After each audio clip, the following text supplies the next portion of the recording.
Hi friends, welcome to Praveen sir classes. మొదటిసారి మన YouTube ఛానల్ని చూస్తున్న ప్రతి ఒక్క అభ్యర్థి ఇప్పుడే మన ఛానల్ని సబ్స్క్రైబ్ చేయండి. ఈ వీడియో కనుక నచ్చినట్లయితే లైక్ చేయండి. మీ ఫ్రెండ్స్ అందరికీ పోటీ పరీక్షలకు ప్రిపేర్ అవుతున్న ప్రతి ఒక్క ఆస్పిరెంట్కి ఈ వీడియో లింక్ని షేర్ చేయండి. ఇక ఈరోజు సెప్టెంబర్ 14, 2025 వార్తలు నిలిచిన జాతీయ, అంతర్జాతీయ, రాష్ట్రీయ అంశాల గురించి, వార్తలు నిలిచిన వ్యక్తులు, అవార్డులు, పుస్తకాలు, మరి క్రీడా సంబంధిత సమాచారం, ఒక్కొక్క అంశాన్ని వివరంగా తెలుసుకుందాం. అంతకంటే ముందుగా నిన్నటి డైలీ కరెంట్ అఫైర్స్ వీడియోలో అడిగిన ప్రశ్నకి వివరణతో కూడిన సమాధానాన్ని చూద్దాము. సో ఇక్కడ క్వశ్చన్ వచ్చేసి, ఇటీవల నెవర్ అలోన్ అనే AI బేస్డ్ అభియాన్ను ప్రారంభించిన సంస్థ ఏది? మరి ఈ కార్యక్రమ లేదా ఈ అభియాన్ యొక్క ముఖ్య ఉద్దేశం ఏంటి?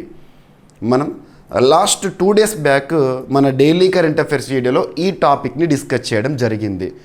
వరల్డ్ సూసైడ్ ప్రివెన్షన్ డేని ప్రతి ఏటా కూడా ఏ తేదీన మనం జరుపుకుంటాము? September 10th.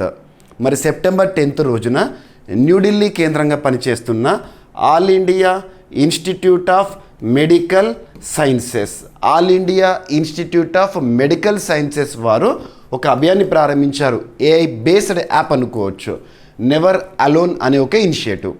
దీని యొక్క ఉద్దేశం ఏంటంటే, ముఖ్యంగా విద్యార్థుల్లో కానివ్వండి, ప్రతి ఒక్క వ్యక్తిలో కూడా మానసిక ఒత్తిడిని తగ్గించడం, ఆత్మహత్యలను నివారించడం. సో ప్రజల్లో అని కూడా అనుకోండి, మానసిక ఒత్తిడిని తగ్గించి ఆత్మహత్యలను నివారించేందుకు ఉద్దేశించబడిందే ఈ నెవర్ అలోన్ అనే ఒక AI బేస్డ్ ప్రోగ్రాము. దీన్ని ఎవరు పరిచయం చేశారో? All India institute of medical sciences, New Delhi కేంద్రంగా పనిచేస్తున్న సంస్థ. సరిపోతుంది. ఇక ఇటీవల సూసైడ్స్కి సంబంధించి మనం చాలా టాపిక్స్ని డిస్కస్ చేశాము. IIT Kharagpur, Indian institute of technology Kharagpur శాస్త్రవేత్తలు ఆ విద్యా సంస్థలో చదువుతున్న విద్యార్థులు ఎవరైతే ఉంటారో వాళ్ళలో మానసిక ఒత్తిడిని తగ్గించి ఆత్మహత్యలను నివారించేందుకు ఒక ఇనిషియేటివ్తో వార్తల్లోకి వచ్చింది. ఏంటి ఆ ఇనిషియేటివ్? మనం ఆల్రెడీ డిస్కస్ చేశాము, క్యాంపస్ మదర్స్ అని చెప్పేసేసి. అండ్ సుప్రీంకోర్టు కూడా విద్యార్థుల్లో ఆత్మహత్యలు అనే అంశాన్ని చాలా తీవ్రంగా పరిగణించింది. దాన్ని నివారించాలి అని చెప్పేసేసి జాతీయ స్థాయిలో ఒక టాస్క్ ఫోర్స్ని కూడా వేయడం జరిగింది. ఎవరి ఆధ్వర్యంలో? Justice S. రవీంద్ర భట్ గారి ఆధ్వర్యంలో. ఇవన్నీ లింక్ చేసుకోండి. వరల్డ్ సూసైడ్ ప్రివెన్షన్ డే ప్రతి ఏడాది కూడా ఏ తేదీన జరుపుకుంటారు అంటే సెప్టెంబర్ 10th. ఇక ఉద్దేశం మీకు తెలుసు కదా, ఆత్మహత్యలను నివారించడము. ఓకేనా? సరిపోతుంది. అండ్ ప్రతిరోజు క్లాసెస్ని చూడండి. మీకు ఈవినింగ్ 7 o'clock మన డైలీ కరెంట్ అఫైర్స్ వీడియోని ప్రతిరోజు కూడా అందిస్తున్నాను. క్లాస్ విన్న తర్వాత మన యాప్లో GVK స్టడీ సర్కిల్ యాప్ ఇప్పటివరకు ఇన్స్టాల్ చేసుకొని వారు ఎవరైనా ఉంటే ఇన్స్టాల్ చేసుకోండి. మన యాప్లో క్లాస్కి సంబంధించిన PDF కంప్లీట్గా విత్ డౌన్లోడ్ ఆప్షన్ అవైలబుల్గా ఉంటుంది. కొన్ని శాంపుల్ PDFs కూడా ఉన్నాయి, చూడండి. So GVK study circle app play స్టోర్లో మీకు మన యాప్ విజిబుల్ అవుతుంది. GVK స్టడీ సర్కిల్ అని టైప్ చేయండి. లేదంటే ఈ వీడియో కింద కామెంట్ బాక్స్లో ఫస్ట్ కామెంట్లో మన యాప్ లింక్ని పోస్ట్ చేస్తాను. లింక్ క్లిక్ చేసైనా ఇన్స్టాల్ చేసుకోండి. అండ్ పోటీ పరీక్షలకు ఉపయుక్తంగా ఉండే కోర్సెస్ ఏవైతే ఉంటాయో 100% ఎఫర్ట్తో మీ ముందుకు తీసుకురావడం జరిగింది మన యాప్లో, చూడండి. ఓకేనా? So AIIMS Delhi, all India institute of medical sciences launches never alone AI based, ప్రస్తుతం ప్రపంచాన్ని నడిపిస్తోంది కృత్రిమ మీద. మరి AI బేస్డ్ ప్రోగ్రామ్ని ప్రారంభించింది ఎందుకంట? Student mental health and suicide prevention కోసము. సరిపోతుంది. ఓకేనా? సో దీని యొక్క ప్రత్యేకత అంతా కూడా ఇవ్వడం జరిగింది. World suicide prevention day September 10th every year కూడా చూస్తాము. ఇక ఈరోజు ఫస్ట్ టాపిక్ సెప్టెంబర్ 14, 2025 యునెస్కోకి సంబంధించి. యునెస్కో రికగ్నిషన్ అనేది వార్తల్లోకి వచ్చింది. సో యునెస్కోకి సంబంధించి ఇక్కడ అబ్జర్వ్ చేస్తే తరచూ వార్తలు నిలుస్తున్న ఏదైనా ఒక అంతర్జాతీయ సంస్థ గురించి మనం చూస్తున్నప్పుడు దానికి సంబంధించిన కొన్ని బేసిక్ డీటెయిల్స్ చూడాలి. స్టాటిక్ ఇన్ఫర్మేషన్ పైన ఫోకస్ చేయండి. మీకు జీకే పాయింట్ ఆఫ్ వ్యూలో కూడా పోటీ పరీక్షలో చాలా క్వశ్చన్స్ అడుగుతున్నారు. ఇక్కడ అబ్జర్వ్ చేస్తే యునెస్కో ఫుల్ ఫామ్ ఏంటి? United Nations educational scientific cultural organisation. UNESCO యొక్క హెడ్ క్వార్టర్ ఎక్కడ? ప్యారిస్, ఫ్రాన్స్ కేంద్రంగా పనిచేస్తుంది. యునెస్కో 1945 నవంబర్ 16 రోజున ఏర్పాటైంది. ప్రపంచవ్యాప్తంగా చరిత్ర, సంస్కృతి, వారసత్వానికి సంబంధించి నిలువుటద్దంగా నిదర్శనంగా ఉండే ప్రాంతాలను కానివ్వండి, కట్టడాలను కానివ్వండి, సంస్కృతులను కానివ్వండి, నగరాలను కానివ్వండి, యునెస్కో ప్రత్యేకంగా గుర్తిస్తూ ఉంటుంది. యునెస్కోకి సంబంధించి తరచూ మనం లాస్ట్ ఒక 4-5 మంత్స్లో చాలా టాపిక్స్ని డిస్కస్ చేశాము. ఉదాహరణకు చెప్పాలంటే యునెస్కోకి సంబంధించి టెంటేటివ్ లిస్ట్ అంటే ఏంటో చెప్తాను. తాత్కాలిక జాబితా. ఆ తాత్కాలిక జాబితా అనేది ఈరోజు టాపిక్తో కలుపుకుంటే 3 సార్లు వార్తల్లోకి వచ్చింది 2025 ఇయర్లో. అదేంటో చూద్దాం ఇప్పుడు. అండ్ అంతకంటే ముందు యునెస్కోకి సంబంధించి ఏప్రిల్ 18 ప్రతి ఏడాది కూడా ఏప్రిల్ 18ని వరల్డ్ హెరిటేజ్ డేగా మనం సెలబ్రేట్ చేసుకుంటాం, ప్రపంచ వారసత్వ దినోత్సవం. ఆ ప్రత్యేక దినోత్సవాన మన భారతదేశానికి సంబంధించిన రెండింటిని, మన సంస్కృతిలో భాగమైన రెండింటిని, ఒకటి భగవద్గీతని, రెండవది నాట్యశాస్త్రాన్ని యునెస్కో వరల్డ్ మెమరీ ఆఫ్ రిజిస్టర్లో ప్రత్యేకంగా గుర్తింపునిచ్చింది. ఆ చేరికతో 14కు చేరింది ఆ జాబితా భారతదేశం నుండి. అది చూడండి, దాని గురించి డిస్కస్ చేశాము. అండ్ ఇటీవల యునెస్కో వరల్డ్ హెరిటేజ్ సైట్స్కి సంబంధించి UNESCO world heritage committee 2025 meeting headquarter ప్యారిస్లో జరిగింది కదా. అందులో తీసుకున్న కీలక నిర్ణయాల్లో మన భారతదేశానికి సంబంధించి ఒక నిర్ణయం ఉంది. వరల్డ్ హెరిటేజ్ సైట్స్ జాబితాలో భారతదేశం నుండి 44వ అంశం చేరిక. ఏంటది? Maratha military landscapes. గుర్తుపెట్టుకున్న 12 పేరు కూడా మీకు చెప్పాను, ఓకేనా. 44th UNESCO world heritage site from India. ఏంటది? Maratha military landscapes. And UNESCO విడుదల చేసే ఇంకొక జాబితా ఇటీవల మనం తరచూ చూస్తున్నాము, UNESCO creative cities network list అని చెప్పేసేసి. ఇప్పటివరకు భారతదేశంలో యునెస్కో క్రియేటివ్ సిటీస్ నెట్వర్క్ లిస్ట్లో ఎన్ని చోటు పొందిన నగరాలు అన్నామనుకోండి, 8. సో చివరిసారి 2023 అక్టోబర్ 31 రోజున గ్వాలియర్, కోజికోడ్ 2 కూడా అందులో చోటు పొందినాయి. వాటి చేరికతోటే 8కి చేరింది. రీసెంట్గా ఉత్తరప్రదేశ్ రాష్ట్రంలోని లక్నో నగరాన్ని యునెస్కో క్రియేటివ్ సిటీస్ నెట్వర్క్ లిస్ట్లో గుర్తించండి అని చెప్పేసి మన భారతదేశం నుండి అఫీషియల్గా నామినేషన్ని చూడడం జరిగింది. అది పక్కన పెట్టేయండి.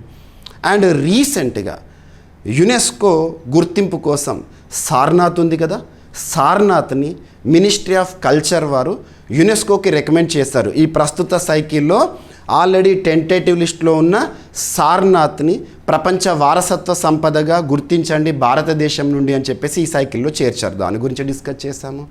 అండ్ రీసెంట్గా బీహార్ రాష్ట్రానికి సంబంధించి ఒక పూజ, ఛత్ పూజని యునెస్కో ఇంటాంజిబుల్ కల్చరల్ హెరిటేజ్ లిస్ట్లో గుర్తించండి అని చెప్పేసి బీహార్ రాష్ట్ర ప్రభుత్వము ఆ రాష్ట్రంలో ఇంటాచ్ అనే సంస్థని టెక్నాలజీ పార్ట్నర్గా నియమించుకోవడమే కాకుండా ఈ ఛత్ పూజని ఇంటాంజిబుల్ కల్చరల్ హెరిటేజ్ లిస్ట్లో చేర్చడానికి ప్రయత్నాలు చేస్తోంది.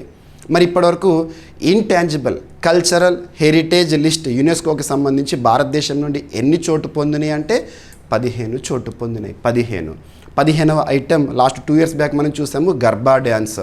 ఇవన్నీ కూడా చూడండి, యునెస్కోకి సంబంధించి మనం చాలా టాపిక్స్ని డిస్కస్ చేస్తున్నాము. ఇకపోతే ఈరోజు మీరు అన్ని వార్తాపత్రికల్లో చూసుంటారు, మన తెలుగు రాష్ట్రం ఆంధ్రప్రదేశ్లోని 2 ప్రాంతాలు మరియు భారతదేశంలోని ఇంకొక 5 ప్రాంతాలు ప్రత్యేకంగా తాత్కాలిక జాబితా యునెస్కో టెంటేటివ్ లిస్ట్లో చేరడం జరిగింది.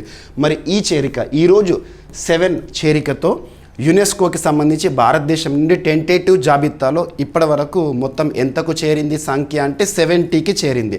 70 గుర్తుపెట్టుకోండి. పేపర్స్లో 69 అని రాశాడు, 69 కాదు 70. ఇకపోతే మనం ఆల్రెడీ ఈ 2025 ఇయర్లో మార్చ్లో 6 చూసాము. మార్చ్ 2025 టెంటేటివ్ జాబితాలో జూన్లో 1 చూసాము ఉత్తరప్రదేశ్ రాష్ట్రానికి సంబంధించి. ఇక ఇప్పుడు సెప్టెంబర్ మంత్లో మరొక 7. ఈ 14 గురించి కూడా చూడండి. మరి టెంటేటివ్ జాబితా యునెస్కోకి సంబంధించి ఏంటంటే ఈ జాబితాలో ఏవైతే చోటు పొంది ఉంటాయో వాటిని అతి త్వరలో లేదా రానున్న సంవత్సరాల్లో యునెస్కో వరల్డ్ హెరిటేజ్ సైట్స్గా మనం చూడబోతున్నామని అర్థం చేసుకోండి, ఓకేనా. ఇది మరి మన తిరుపతి కొండలు కానివ్వండి, అండ్ ఇక్కడ ఎర్రమట్టి దిబ్బలు కానివ్వండి, వాటితో పాటు రిమైనింగ్ ఏంటో చూద్దాము. ఓకేనా. సో విశాఖపట్నం జిల్లా భీమిలి వద్ద ఉన్న ఎర్రమట్టి దిబ్బలు చాలా ఇంపార్టెంట్, ఫేమస్ అవి. వాటికి యునెస్కో తాత్కాలిక జాబితాలో స్థానం లభించింది. ఇదే జాబితాలో తిరుమల కొండలు ఉంటాయి కదా, తిరుమల కొండల సహజ వారసత్వ సంపద కూడా చేరింది. మరి ఈ రెండింటితో పాటు రిమైనింగ్ 5 ఏంటో కూడా చూద్దాము. ఇవి సహా మొత్తం 7 ప్రదేశాలను భారత ప్రభుత్వం తరపున యునెస్కోకు నామినేట్ చేయడం జరిగింది. ఇక ఈ జాబితాలో చేరిన తర్వాత వీటిని భవిష్యత్తులో యునెస్కో ప్రపంచ వారసత్వ ప్రదేశాలుగా గుర్తించే అవకాశం అనేది ఉంటుంది. యునెస్కో ఈ వివరాలను అధికారికంగా వెల్లడించింది. సో భారతదేశం నుండి యునెస్కో టెంటేటివ్ లిస్ట్ ఆ 7 ఈరోజు వార్తాపత్రికల్లో మీరు చూసిన ఆ 7 ఏంటో చూడండి. సో విశాఖ ఎర్రమట్టి దిబ్బలు మన తెలుగు రాష్ట్రాల్లో పోటీ పరీక్షలకు ప్రిపేర్ అవుతున్న అభ్యర్థులు వీటిని ఖచ్చితంగా గుర్తుపెట్టుకోండి. ఓకేనా. Red sand dunes Bheemili Andhra Pradesh Vizag అని గుర్తుపెట్టుకోండి. సెకండ్ వచ్చేసేసి పవిత్ర తిరుమల ప్రాంతం ఉంటుంది కదా, కొండ ప్రాంతాలు ఉంటాయి కదా. సో తిరుమల కొండల సహజ వారసత్వ సంపద, మనం శేషాచలం కొండలు అంటారు కదా అవి. And next Deccan traps Panchgani and Mahabaleshwar, ఇది మహారాష్ట్ర రాష్ట్రానికి సంబంధించి. And Saint Mary's island Jio heritage cluster, ఇది ఉడిపికి సంబంధించి. అండ్ మేఘాలయన్ ఏజ్ గుహలు, అంటే మనకు అబ్జర్వ్ చేస్తే మేఘాలయ రాష్ట్రానికి సంబంధించిన పురాతన గుహ ప్రాంతాలు ఏవైతే ఉంటాయో, ఈస్ట్ కాశీ హిల్స్ ఉంటాయి కదా, వాటిని కూడా. నెక్స్ట్ మరొక ఈశాన్య రాష్ట్రమైన నాగాల్యాండ్లో నాగా హిల్ ప్రాంతం ఏదైతే ఉంటుందో దాన్ని, మరియు వర్కల సహజ వారసత్వం కేరళ రాష్ట్రానికి సంబంధించి. ఈ 7 పేర్లు గుర్తుంచుకోండి. ఈ 7 కూడా యునెస్కో టెంటేటివ్ లిస్ట్లో చేర్చడం జరిగింది. భారత ప్రభుత్వము అఫీషియల్గా నామినేట్ చేసింది, యాక్సెప్టెన్స్ అనేది రావడం జరిగింది. మరి ఈ 7 చేరికతో యునెస్కో టెంటేటివ్ లిస్ట్లో భారతదేశం నుండి మొత్తం 70 గుర్తుపెట్టుకోండి. ఓకేనా. సో తాత్కాలిక జాబితా అనేది ప్రతి సభ్యదేశం ద్వారా ముందుగా యునెస్కోకి సమర్పించే సూచన. ఈ జాబితాలో చోటు పొందిన తర్వాతే ప్రపంచ వారసత్వ సంపదగా యునెస్కో వరల్డ్ హెరిటేజ్ సైట్గా గుర్తింపు అనేది రావడం జరుగుతుంది. ఓకేనా, గుర్తుపెట్టుకోండి. పేపర్లో 69 అని ఇచ్చారు నంబరు, అది 69 కాదు 70. ఓకేనా. పేపర్లో ఉత్తరప్రదేశ్ రాష్ట్రానికి సంబంధించి రీసెంట్గా జూన్ మంత్లో గుర్తింపు పొందింది ఏదైతే ఉంటుందో దాన్ని కన్సిడర్ చేయలే, వాళ్ళు లెక్క పెట్టలేదు. అది లెక్క పెడితే 70. అవి కూడా చెప్తాను. రీసెంట్గా మనం అబ్జర్వ్ చేస్తే ఆ లిస్ట్ చూడండి. యునెస్కో వరల్డ్ హెరిటేజ్ టెంటేటివ్ లిస్ట్లో భారతదేశం నుండి 2025 సంవత్సరంలో మొత్తం 14 వార్తలకు వచ్చినాయి. 7 ఈరోజు, 6 మార్చ్ మంత్లో, 1 జూన్ మంత్లో. అవన్నీ కూడా చూడండి. జూన్లో సాల్కన్ ఫాజిల్ పార్క్, మీకు డైలీ కరెంట్ అఫైర్స్ వీడియోలో క్వశ్చన్ కూడా ఇచ్చాను ఆ సాల్కన్ ఫాజిల్ పార్క్ పైన. ఓకేనా. సో ఇదొకటి. అండ్ నెక్స్ట్ ఇక ఈ 6 ఉన్నాయి కదా, ఈ 6 ఏంటంటే మార్చ్ మంత్లో యునెస్కో టెంటేటివ్ లిస్ట్కి సంబంధించి వార్తల్లోకి వచ్చినాయి. ముదుమల మెగాలిథిక్ మెన్హిర్, ఇది తెలంగాణ. ఓకేనా, వీరగల్స్ అంటాం కదా. And Kanger valley national park Chhattisgarh. And బుందేలాల ప్యాలెస్లు ఉంటాయి కదా, కోటలు, మధ్యప్రదేశ్ సంబంధించి. మరియు మౌర్యుల మార్గాల వెంబడి అశోక శాసనాల ప్రదేశాలు వివిధ రాష్ట్రాల్లోని గుర్తింపు పొందినాయి. అండ్ ఉత్తర భారతం, నార్త్ ఇండియన్ ప్రాంతంలో గుప్త దేవాలయాలు, అనేక రాష్ట్రాలు విస్తరించిన గుప్త దేవాలయాలు గుర్తించారు. అండ్ 64 యోగిని ఆలయాలు, అనేక రాష్ట్రాలు, వీటిని గుర్తించడం జరిగింది. 2025 సంవత్సరంలో ఈ జాబితాలో యునెస్కో టెంటేటివ్ లిస్టులో ఇప్పటివరకు 14. ఈ 14 పోటీ పరీక్షల కోణంలో గుర్తుపెట్టుకోండి, అడుగుతారు. వీటిలో ఏవి టెంటేటివ్ లిస్టులో 2025లో గుర్తింపు పొందినాయి, ఏవి కాదు, అలా అడుగుతారు. ఇక మిగతా 70 గుర్తుంచుకోవాలని అవసరం లేదు. ఇవి వార్తల్లోకి వచ్చినాయి కాబట్టి వీటిపైన క్వశ్చన్ అడుగుతారు. ఓకేనా. ఇక ఎర్రమట్టి దిబ్బల గురించి విశేషాలుగా మనం అబ్జర్వ్ చేస్తే విశాఖపట్నం జిల్లా తూర్పు తీరంలో, మనకు ఈస్ట్ కోస్ట్ ప్రాంతం కదా, బంగాళాఖాతం ఒడ్డున ఉన్న అరుదైన జియో మార్ఫలాజికల్ నిర్మాణము. ఓకేనా. And geological survey of India భారతదేశంలో 2016లో దీన్ని జాతీయ జియో హెరిటేజ్ మాన్యుమెంట్గా ప్రకటించడం జరిగిందంట. ఓకేనా.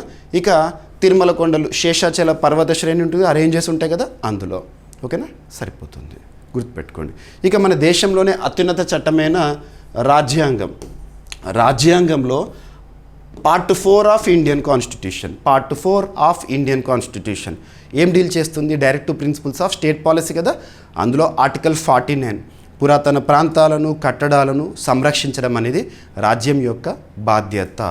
దానికి సంబంధించి పనిచేస్తున్న సంస్థలను చూడండి, ఆర్కియాలజికల్ సర్వే ఆఫ్ ఇండియా కానివ్వండి, ఇంటాచ్ కానివ్వండి, ఇలాంటివి ప్రత్యేకంగా పోటీ పరీక్షల కోణంలో ఇంపార్టెంట్. సో యునెస్కోకి సంబంధించి. ఓకేనా, సరిపోతుంది. సో ఏదైనా ఒక టాపిక్ మీకు చెప్తున్నప్పుడు వార్తాపత్రికల్లో కనిపిస్తున్న ఒక అంశం వార్త అది, కానీ పోటీ పరీక్షల్లో వార్తగా అడగట్లేరు, కరెంట్ అఫైర్స్గా అడుగుతున్నారు. మరి కరెంట్ అఫైర్స్గా అడుగుతున్నారు కాబట్టి మనం కన్సర్న్ సబ్జెక్ట్తో లింక్ చేసుకోవాలి, దానికి స్టాటిక్ పాయింట్స్ని అడిషన్గా ఇవ్వాలి.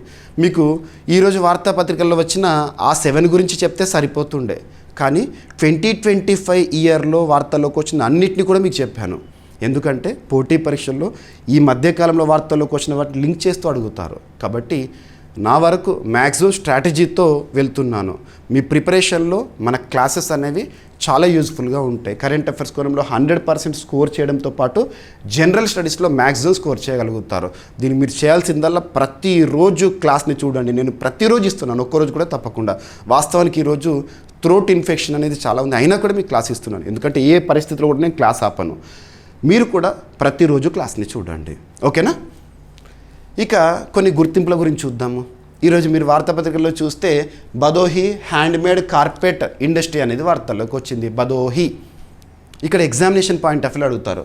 ఈ బదోహి హ్యాండ్మేడ్ కార్పెట్ ఏ రాష్ట్రానికి సంబంధించి, మరి ఎందుకు వార్తల్లోకి వచ్చింది? ఫస్ట్ కంటెక్స్ట్ సందర్భం ఎందుకు వార్తల్లోకి వచ్చింది అంటే, రీసెంట్గా అమెరికా ప్రభుత్వము భారతదేశ వస్తువుల దిగుమతులపై సుంకాలను పెంచింది, 50%కి వచ్చింది. మరి ఈ పరిస్థితుల్లో వీటి ఎగుమతి పైన, భారతదేశం నుండి వీటి ఎగుమతి పైన తీవ్ర ప్రభావం పడింది. మరి దీనిపైన ఆధారపడిన లక్షలాది మంది జీవనోపాధి అనేది ప్రశ్నార్థకమైందంట, ఓకేనా? సో సంక్షోభంలో బదోహి హ్యాండ్మేడ్ కార్పెట్ పరిశ్రమ. సో బదోహి హ్యాండ్మేడ్ పరిశ్రమ అనేది ఏ రాష్ట్రానికి సంబంధించి అంటే ఉత్తరప్రదేశ్, గుర్తుపెట్టుకోండి, యూపీ. బదోహి మీర్జాపూర్ అంటారు, బదోహి అని గుర్తుంచుకోండి. బదోహి మీర్జాపూర్ ప్రాంతంలో హ్యాండ్ నాటెడ్ కార్పెట్ పరిశ్రమ, అంటే చేతితో తివాచీలను తయారు చేస్తారు. సో ఇక్కడ చూడండి, చేతితో తయారు చేస్తారు తివాచీలు, కింద పరిచయం ఉంటాయి కదా వాటిని, ఓకేనా? వీటి చాలా చరిత్ర ఉంది వీటికి.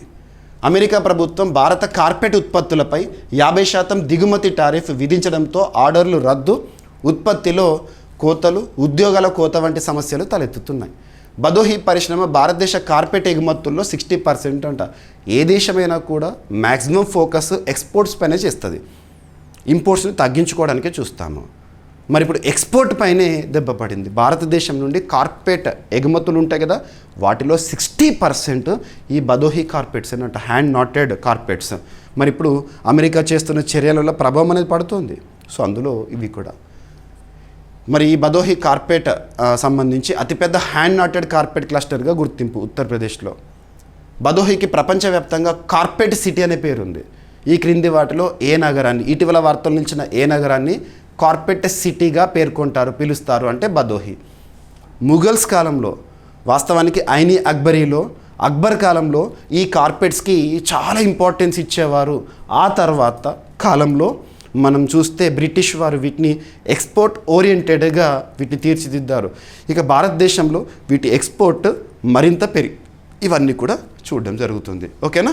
సో 16వ శతాబ్దం అక్బర్ పాలనలో ఈ కళకు రాజశ్రయం లభించింది, రాజులు ఆదరించారు. ఐని అక్బరీ గ్రంథంలో కూడా ఈ బదోని కార్పెట్స్ గురించి, హ్యాండ్ నాటెడ్ చేతులతో తయారు చేసే తివాచీల గురించి ప్రస్తావన ఉందంట. అంత ఇంపార్టెంట్. మీకు యూపీఎస్సీలో ఇవి కూడా అడుగుతారు. మనకు remaining examination state public service కమిషన్స్కి సంబంధించి కానివ్వండి, మిస్లేనియస్ ఎగ్జామినేషన్లో డైరెక్ట్ పాయింట్ అడగవచ్చు. మీకు ఏ టాపిక్ అయినా డెప్త్గా చెప్తున్నాను, ఓకేనా? రైట్. సో దీనికి సంబంధించి అండ్ నెక్స్ట్ వచ్చేసి ఉత్తరప్రదేశ్ ప్రముఖ ప్రాంతం బదోహి అని గుర్తుంచుకోండి. ఆ క్లస్టర్ పేరు ఏంటంటే బదోహి మీర్జాపూర్ బెల్ట్ క్లస్టర్, ఓకేనా? కార్పెట్ సిటీ ఆఫ్ ఇండియా అని దేన్ని పిలుస్తారు, సరిపోతుంది. ముఖ్యంగా ప్రధాన ఎగుమతులు ఎక్కడికి పోతాయంటే మనకు అమెరికా, యూరప్, మిడిల్ ఈస్ట్ ప్రాంతాలకి బదోహి కార్పెట్స్ అనేవి ఎగుమతి ఎక్కువగా జరుగుతాయి. బదోహి కార్పెట్లు 2010 ఇయర్లో జిఐ ట్యాగ్ కూడా పొందినాయి. So GI tag very very very important. GI tag అంటే ఏంటని మనం నెక్స్ట్ టాపిక్లో కంటిన్యూ చేద్దాము. ఎందుకంటే నెక్స్ట్ టాపిక్ మనకు జిఐ ట్యాగ్కి సంబంధించి వార్తల్లోకి వచ్చింది. సో నెక్స్ట్ టాపిక్ వచ్చేసి అమృత్సరీ కుల్చా. మనం రెస్టారెంట్లో కానివ్వండి, ఎక్కడికైనా వెళ్ళినప్పుడు, మనం ఫ్యామిలీతో అవుటింగ్కి వెళ్ళినప్పుడు రెస్టారెంట్లో ఆర్డర్ చేస్తాము కుల్చా అని చెప్పేసి హోటల్స్లో. సో కుల్చా గురించి మీకు తెలిసే కొంత థిక్నెస్ ఎక్కువ ఉంటుంది, మధ్యలో ఫిల్లర్ ఉంటుంది. సో అమృత్సరీ కుల్చా అనేది చాలా ఫేమస్. దానికి జిఐ ట్యాగ్ కోసం ప్రయత్నాలు జరుగుతున్నాయి. ఇక జిఐ ట్యాగ్ అంటే కాన్సెప్ట్ నేర్చుకుందాం. First GI tag, geographical indication tag. భౌగోళిక గుర్తింపు. ఏదైనా ఒక వస్తువుకు ఒక ప్రాంతం ఆధారంగా, ఒక ప్రాంతానికి ఒక వస్తువు ఆధారంగా ప్రత్యేకంగా గుర్తుని ఇవ్వడము జిఐ ట్యాగ్. మరి ఆ వస్తువు ఏదైనా కావచ్చు, that product may be anything. పండించే పంటే కావచ్చు, వండే వంటే కావచ్చు, నేసే వస్త్రమే కావచ్చు, తయారు చేసిన బెవరేజెసే కానివ్వండి, కళలే కానివ్వండి, ఏదైనా సరే. మరి ఈ ట్యాగ్ని ఎవరిస్తారు? భారత ప్రభుత్వం గుర్తించాలి కదా. జాగ్రఫికల్ ఇండికేషన్స్ రిజిస్ట్రీ అనే సంస్థ, జిఐఆర్, జాగ్రఫికల్ ఇండికేషన్స్ రిజిస్ట్రీ అనే సంస్థ. ఈ సంస్థ ప్రధాన కేంద్రం ఎక్కడ అంటే చెన్నై కేంద్రంగా పనిచేస్తుంది. వారు ఒక చట్టాన్ని ఆధారంగా చేసుకొని geographical indication of goods registration and protection act 1999 ఆధారంగా భారతదేశంలో ఇలాంటి ప్రత్యేక వస్తువులను, ప్రోడక్ట్స్ని జిఐ ట్యాగ్ అనేది మంజూరు చేస్తారు. ఆ ప్రాంతం పేరు చెప్పగానే వస్తువు గుర్తొస్తుంది, వస్తువు పేరు చెప్పగానే ప్రాంతం గుర్తొస్తుంది. ఇంతకుముందు మీకు తిరుమల కొండలు అన్నాను. తిరుమల అని చెప్పగానే మనకు ఏం గుర్తొస్తుంది? స్వామివారు గుర్తొస్తారు ఎలాగో, కానీ టక్కున గుర్తొచ్చేది తిరుపతి లడ్డు గుర్తొస్తుంది. అలాంటివి. ఓకేనా? సో ఇక్కడ అమృత్సరి కుల్చా జిఐ ట్యాగ్ కోసం ప్రయత్నాలతో వార్తల్లోకి వచ్చింది. అప్లై కూడా చేశారంట. మరి ఇది ఏ ప్రాంతానికి సంబంధించింది? అమృత్సర్ కుల్చాకి భౌగోళిక సూచిక ట్యాగ్ కోసం పంజాబ్, అమృత్సర్ మీకు తెలుసుగా స్వర్ణ దేవాలయము. మనకు 1919 ఆ టైంలో జలియం వాలాబాగ్ మ్యాసకర్ జరిగింది కదా. సో జనరల్ డయర్ చేసింది దురాగతము, ఖలిస్తాన్ మూమెంట్ అప్పుడు చూసాము, ఒకప్పుడు ఆపరేషన్ బ్లూ స్టార్ చూస్తాము, అదంతా అమృత్సరే. సో అమృత్సర్ కుల్చా చాలా ఫేమస్. దానికి జిఐ ట్యాగ్ కోసం పంజాబ్ ప్రభుత్వము ప్రయత్నాలు చేస్తుంది. పంజాబ్లో ప్రస్తుతం అధికారంలో ఉంది ఆమ్ ఆద్మీ పార్టీ. ముఖ్యమంత్రిగా భగవత్ సింగ్ మాన్ గారు విధులు నిర్వర్తిస్తున్నారు. ఇకపోతే సో కుల్చా అనేది మైదాతో తయారు చేస్తారు. తయారైన తందూరిలో కాల్చే రొట్టె, ఇందులో పచ్చడి, ఆలు, పన్నీర్ లాంటి ఫిల్లింగ్ ఉంటాయి. ఓకేనా? దీన్ని పెరుగు అండ్ రిమైనింగ్ ఏమన్నా ఉంటే ప్రత్యేకంగా అందులో అద్దుకుంటూ తింటారంట. సో ఎలా తింటారు ఇదంతా మనకి ఎగ్జామినేషన్లో అడగరు. డైరెక్ట్గా ఈ పాయింట్ గుర్తుపెట్టుకోండి. మీకు నేను ఇచ్చే ఇన్ఫర్మేషన్లో మరి దీని ప్రత్యేకత ఏంటనేది కూడా ఇస్తున్నాను. 200 years చరిత్ర కలిగిందంటే ఇది 200 సంవత్సరాల క్రితం నుండి అమృత్సర్లో వాళ్ళ సంస్కృతిలో భాగమైన వంటకం అమృత్సరి కుల్చా. మీరు ఎప్పుడైనా వెళ్ళినప్పుడు తినండి, బాగుంటుంది. Right? So Amritsari kulcha Punjab GI tag కోసం ప్రయత్నాలు. ఇక నెక్స్ట్ ఇంకొక ప్రాంతం వార్తల్లోకి వచ్చింది. సో గాంధీ సాగర్ వన్యప్రాణి అభయారణ్యం దేనికి సంబంధించి వార్తల్లోకి వచ్చిందంటే చీతాకి సంబంధించి. సో చీతాస్ని తెలుగులో చిరుత అంటారు, బట్ మనం చీతా అని పిలుద్దాం. ఎందుకంటే యాస్పిరెంట్స్ కాబట్టి మనం చీతా అని అనాలి. ఎందుకంటే లెపర్డ్స్ని కూడా తెలుగులో చిరుతలు అంటారు కాబట్టి చీతా. మనందరికీ తెలుసు భారతదేశంలో చీతాస్, ఒకప్పుడు భారతదేశం అనేది చీతాస్కి స్వర్గధామం. అటువంటి చీతాస్ పేరు చెప్పగానే గుర్తొచ్చే భారతదేశంలో చీతాస్ అంతరించిపోయినాయి. ఒక జీవి అంతరించిపోయింది. కారణాలు ఎన్నో ఉన్నాయి, ప్రస్తుతానికి అప్రస్తుతం. 1948 ఇయర్లో 1948 సంవత్సరంలో చిట్ట చివరి చీత కళేబరం ఉంటుంది కదా, దాని ఫాజిల్ అనేది ప్రస్తుత రాష్ట్రాలు చూస్తే మధ్యప్రదేశ్ అక్కడ బయటపడింది. ఇక ఆ తర్వాత ఒక చీతా కూడా కనబడలేదు. భారత ప్రభుత్వం నెహ్రూ గవర్నమెంట్ 1952 ఇయర్లో cheetahs are extinct in India, భారతదేశంలో చీతాలు అంతరించిపోయినాయి అని చెప్పేసి అఫీషియల్ స్టేట్మెంట్ ఇచ్చారు అఫీషియల్గా. ఇక ఆ తర్వాత 1962, 1972, 1982, 1992, 2002, 2022 అది ఇంపార్టెంట్. సో 2022 ఆ సమయంలో మనం చూసింది ఏంటి? Cheetahs reintroduction September 17th, 2022 project చీతాలో భాగంగా భారతదేశంలో అంతరించిపోయిన చీతాలను మరీ ఒక్కసారి చూడాలని చెప్పేసి భారత ప్రధాని నరేంద్ర మోదీ గారి స్వప్నం. ఒక జీవి ఒక ప్రాంతంలో ఉంటుంది అంటే ఆ ప్రాంతము గొప్పతనంగా చెప్పవచ్చు. మరి అలాంటి గొప్పతనాన్ని మన భారతదేశం తీసుకురావాలని చెప్పేసి మరి ఇక్కడ అబ్జర్వ్ చేస్తే నమీబియా, సౌత్ ఆఫ్రికా నుండి చీతాస్ని తీసుకొచ్చి మనం స్పెషల్గా ఎక్కడ ప్రొటెక్ట్ చేశాము? మధ్యప్రదేశ్లోని కునో నేషనల్ పార్క్, ఆ ప్రాంతంలో ప్రత్యేక సౌకర్యాలను ఏర్పాటు చేయడం జరిగింది. మరి ఇటువంటి పరిస్థితుల్లో భారతదేశంలో ఇప్పటి వరకు చీతాస్ అంటేనే ఒకే ప్రాంతం గుర్తొస్తుంది, కునో నేషనల్ పార్క్. ఇప్పుడు రెండవ ప్రాంతంగా గాంధీ సాగర్ వన్యప్రాణి అభయారణ్యాన్ని కూడా మనం చూస్తున్నాము. ఇక్కడ ఏంటంటే చీతాస్ మేటింగ్ అనేది వార్తల్లోకి వచ్చింది. సో ఇక్కడ అబ్జర్వ్ చేయండి. సో గాంధీ సాగర్ అభయారణ్యంలో చిరుత పులుల పెంపక కార్యక్రమాన్ని సో చిరుత పులుల లేదా చీతాస్ మేటింగ్ ప్రోగ్రామ్ని మధ్యప్రదేశ్ ప్రభుత్వం ప్రారంభించింది. గాంధీ సాగర్ నేషనల్ పార్క్ ఏ రాష్ట్రం అంటారు? మధ్యప్రదేశ్. దీని లక్ష్యం కునో నేషనల్ పార్కుకు ప్రత్యామ్నాయంగా రెండవ స్థిర చిరుత పులుల లేదా చీతాస్ హౌస్గా ఏర్పాటు చేయడం గాంధీ సాగర్ని. ఎన్ఎఫ్ గాంధీ సాగర్ అభయారణ్యం మధ్యప్రదేశ్ రాష్ట్రంలోని మందసౌర్ మరియు నీముచ్ జిల్లాల ఉత్తర సరిహద్దులో రాజస్థాన్ రాష్ట్రానికి ఆనుకొని ఉందంట. ఓకేనా. గాంధీ సాగర్ 1974లో అభయారణ్యంగా ప్రకటించబడింది. 1983 ఇయర్లో విస్తృతం చేయబడింది. ఓకేనా. సో చంబల్ నది ఈ అభయారణ్యాన్ని 2 ప్రాంతాలుగా చీల్చుతుంది గాంధీ సాగర్ని. ఎనఫ్. చంబల్ రివర్ అంటేనే మనకు మధ్యప్రదేశ్ గుర్తొస్తుంది, రిఫ్ట్ వ్యాలీ గుర్తొస్తుంది, ఇవన్నీ కూడా. ఓకేనా, సరిపోతుంది. ఇక భారతదేశం నుండి చిరుతపులులు 1952లో అధికారికంగా అంతరించిపోయినట్లు ప్రకటించబడింది. నమీబియా, దక్షిణాఫ్రికా నుంచి 2022లో భారతదేశానికి చిరుతపులులు చీతాస్ని తిరిగి పునః ప్రవేశపెట్టారు. ఈ ప్రయత్నం ప్రాజెక్ట్ చీతా పేరుతో చేపట్టబడింది. Kuno national park and Madhya Pradesh ప్రస్తుతం చిరుతపులులకు మొదటి స్థిర ప్రాంతంగా ఉంది. ఓకేనా, సరిపోతుంది. ఇక చిరుతల కోసం ఎంపిక చేసిన లేదా చీతాస్ ప్రొటెక్షన్ కోసం ఎంపిక చేసిన ముఖ్యమైన కేంద్రాలు ఏంటంటే ఒకటి Kuno national park, second Gandhi Sagar, next Navegaon Nagzira tiger reserve. భవిష్యత్తులో దీన్ని కూడా ఆలోచిస్తున్నారు. సరిపోతుంది. ఇక వన్యప్రాణులకు సంబంధించి ఏ పోటీ పరీక్ష అయినా, ఏ స్థాయి పోటీ పరీక్ష అయినా తప్పనిసరిగా ప్రశ్నలు వస్తాయి. మనం రీసెంట్గా టైగర్స్ గురించి చూస్తున్నాం, ప్రాజెక్ట్ టైగర్ గురించి చూసాము, సెన్సస్ గురించి చూసాము, అండ్ 58th టైగర్ రిజర్వ్ గురించి చూసాము. ఇవన్నీ కూడా లింక్ చేసుకోండి. ఎలిఫెంట్ రిలేటెడ్గా డిస్కస్ చేస్తున్నాం. సో అన్నీ కూడా అండ్ లయన్కి సంబంధించి కానివ్వండి, మీరు ప్రతిరోజు చూడండి. వైల్డ్ లైఫ్ సంబంధించి ఏ పోటీ పరీక్షకు సంబంధించిన సమాచారాన్ని కూడా మీరు మన క్లాసెస్ నుండి పొందుతారు. ఓకేనా, రెగ్యులర్గా చూడండి. ఇక నెక్స్ట్, సో కరెంట్ అఫైర్స్ అంటే ఏంటి? సబ్జెక్ట్ వైజ్గా వస్తున్న అప్డేటెడ్ ఇన్ఫర్మేషన్. మీకు ప్రతిసారి చెప్పే డెఫినేషన్ ఏంటంటే కరెంట్ అఫైర్స్ అని ఒక సింగిల్ సబ్జెక్ట్ కాదు. మనం జనరల్ స్టడీస్లో భాగంగా చదివే ఒక్కొక్క సబ్జెక్ట్ ఉంటుంది కదా, ఆ సబ్జెక్టులో వచ్చే updated information, polity, economy, geography, history, science and technology and environment et cetera, అలా సబ్జెక్టుల వారీగా వచ్చే అప్డేటెడ్ ఇన్ఫర్మేషన్. అందులో కరెంట్ ఎకానమీలో భాగంగా అంటే ఎకానమీలో వర్ధమాన అంశము. ఎకానమీలో ఇటీవల జీఎస్టీకి సంబంధించి, జీడిపి ఎస్టిమేట్స్కి సంబంధించి చాలా అంశాలు మనం చూసాము. ఇక్కడ అబ్జర్వ్ చేస్తే ఇన్ఫ్లేషన్కి సంబంధించి అంచనా వార్తల్లోకి వచ్చింది. ఎకానమీలో ఎక్కువగా అంచనాల వార్తల్లోకి వస్తాయి. The stats in the economy are not at all static, they are dynamic, they are volatile, always changes. So అర్థశాస్త్రంలో మనం చూసే గణాంకాలు ఎప్పుడు మారుతూ ఉంటాయి.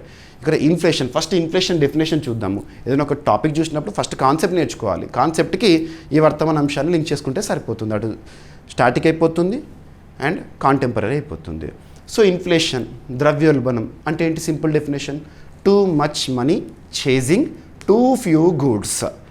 Too much money chasing two few goods అంటే ఏంటి? ఉదాహరణకు చెప్తాను. ఈ పెన్ను 2015 సంవత్సరంలో same company, same quality, everything is same. అప్పుడు 10 రూపాయలు ఉండే పెన్ను. ఇప్పుడు 2025 సంవత్సరం ఉన్నాం కదా, మరి ఇదే సంవత్సరం, ఈ సంవత్సరం ఇదే పెన్ను, అప్పుడు ఏదైతే తీసుకున్నానో అదే పెన్ను ఇప్పుడు 200 రూపాయలకు వచ్చింది. అంటే అర్థం ఏంటిది? దీన్ని కొనడానికి డబ్బులు ఎక్కువ అవసరం పడుతున్నాయి. పెన్నుకు విలువ పెరుగుతుంది, డబ్బులకు విలువ తగ్గుతుంది. మనీ ఫేస్ వాల్యూ పెరుగుతుంది.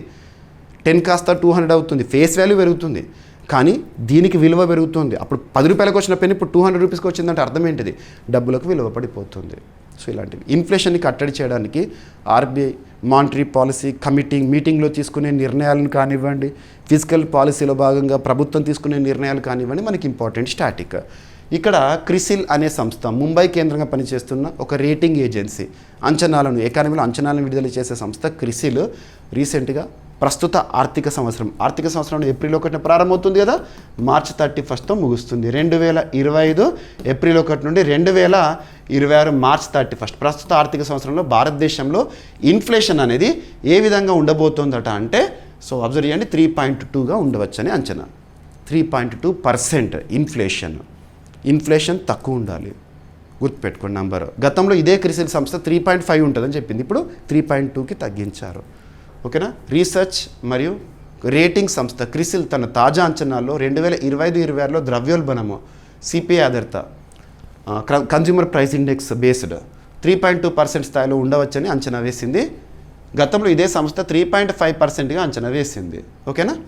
ఇక 2025 ఆగస్టులో ద్రవ్యోల్బణము అంటే రీసెంట్గా ముగిసిన నెలలో 2.1%గా నమోదైందంట. జూలైలో అది 1.6% అంట. ఓకేనా, సరిపోతుంది. రిజర్వ్ బ్యాంక్ ఆఫ్ ఇండియా ద్రవ్య పరపతి విధానాన్ని మరింత సడలించే అవకాశం ఉందని సూచించింది. ఆర్బీఐ ఆగస్ట్ ఫస్ట్ వీక్లో మానిటరీ పాలసీ కమిటీ మీటింగ్ జరిగింది. మళ్ళీ ఇప్పుడు సెప్టెంబర్ కాదు, కమింగ్ అక్టోబర్లో జరుగుతుంది ఫస్ట్ వీక్లో. ఎవ్రీ 2 monthsకి ఒకసారి మానిటరీ పాలసీ మీటింగ్ జరుగుతుంది కదా. సో ఈ గణాంకాల ఆధారంగానే అక్కడ నిర్ణయాలు ఉంటాయి. ఎన్ని బేసిస్ పాయింట్స్ తగ్గించారు రెపో రేట్లు, ఇవన్నీ కూడా. ఓకేనా. ఇక CRISIL, credit rating information services of India limited. CRISIL 1987లో ఏర్పాటైన ముంబై కేంద్రంగా పనిచేస్తుంది. ప్రముఖ rating agency. Consumer price index అంటే ఇది దినసరి వినియోగ వస్తువుల ధరల్లో మార్పును కొలిచే సూచి. ఓకేనా, రైట్. ఇక ఎకానమీలో భాగంగా ఒక గణన చేపట్టబోతున్నట్టుగా వార్తల్లోకి వచ్చింది. Ministry of statistics and programme implementation. ఎప్పుడైనా గుర్తుపెట్టుకోండి, ఏదైనా అర్థశాస్త్రానికి సంబంధించి సర్వే, ఇండస్ట్రియల్ సర్వే కానివ్వండి, ఏదైనా సర్వే వార్తల్లోకి వచ్చింది అంటే ఏ మంత్రిత్వ శాఖ ఎకానమీ పాయింట్ ఆఫ్ వ్యూ అంటే ministry of statistics and programme implementation, కేంద్ర గణాంక వ్యవహారాల మంత్రిత్వ శాఖ అంటాం.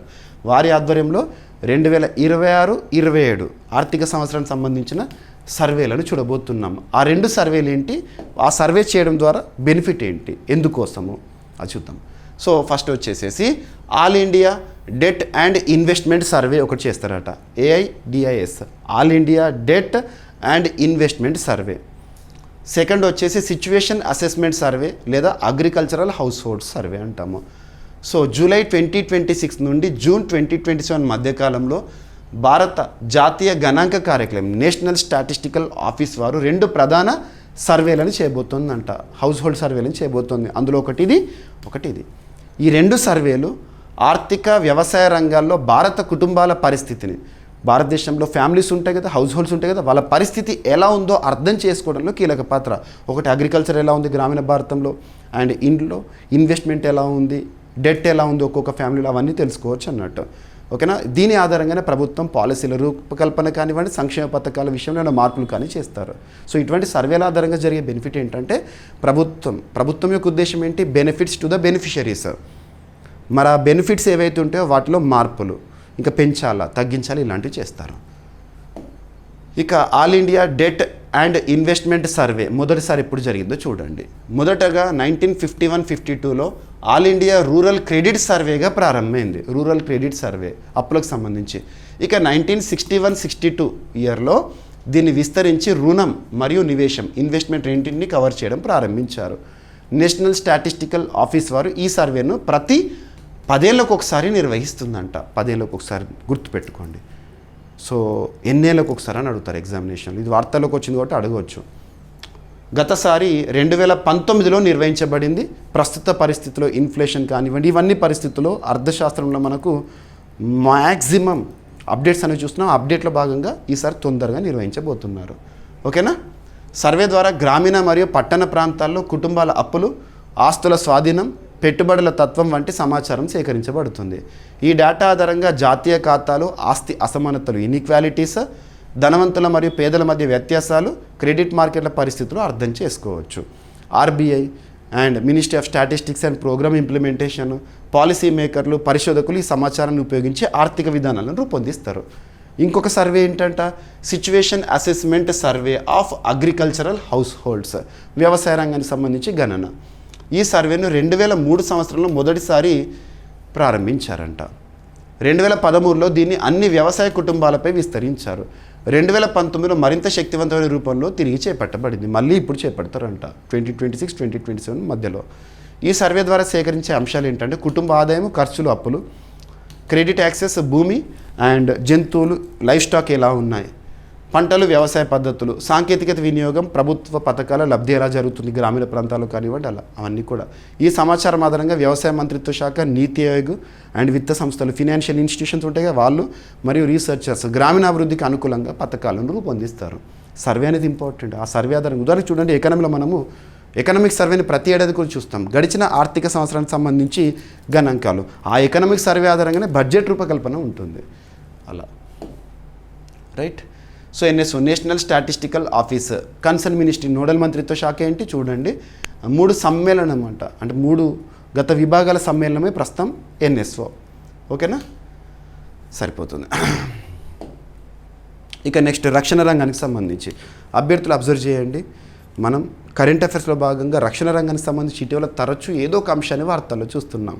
ఆ అంశాలను కనుక మనం అబ్జర్వ్ చేస్తే వార్తలు నిలుస్తున్న విన్యాసాలే కావచ్చు, లేదా రక్షణ రంగ అవసరాలు తీర్చుకోవడంలో భాగంగా డిఫెన్స్ ఇంపోర్ట్స్, మనం ఏ దేశం నుండి వేటిని దిగుమతి చేసుకుంటున్నాం, ఆయుధ సంపత్తి, అండ్ ఇటీవల కాలంలో అంతర్జాతీయ స్థాయిలో విడుదలవుతున్న రక్షణ రంగానికి సంబంధించిన నివేదికలు, అండ్ పూర్తి స్వదేశీ పరిజ్ఞానంతో తయారవుతున్న ఆయుధ సంపత్తి గురించి కానివ్వండి, లేదంటే రక్షణ రంగ ఒప్పందాల గురించి కానివ్వండి, లేదంటే ఇటీవల భారత రక్షణ రంగ ప్రయోజనాల కోసం డిఫెన్స్ అక్విజిషన్ కౌన్సిల్ వేటికి ఆమోదముద్ర వేసింది. ఇలాంటివి ఇంపార్టెంట్.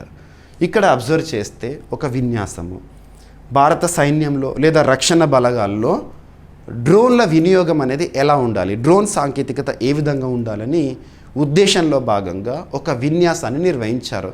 ఈ విన్యాసం మన భారతదేశానికి సంబంధించింది, వేరే దేశం ఏదో పార్టిసిపేట్ చేయలేదు ఇందులో, మన భారతదేశానికి సంబంధించి.